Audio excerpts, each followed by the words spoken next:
I know you want to cry. I don't wanna walk away, wait till we faster. Walking straight without Chester. Okay. There you go. All right, I'm Lieutenant Colonel retired Jason Jackson. I was a B-1 Weapon Systems Officer. I was an aide de camp. I was a strategic planner in the Pentagon at the Headquarters Air Force.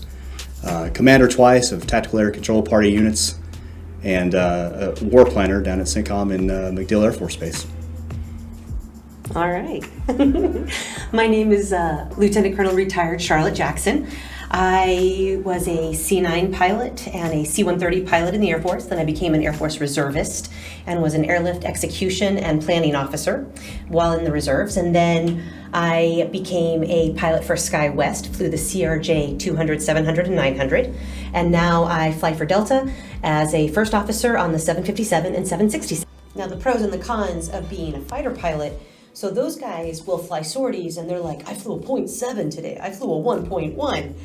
Whereas we heavies are like, I just flew a 6.5 to Afghanistan.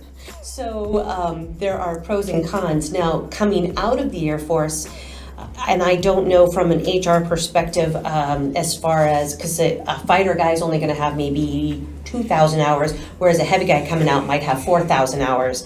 And I do know that they take consideration into jet versus heavy.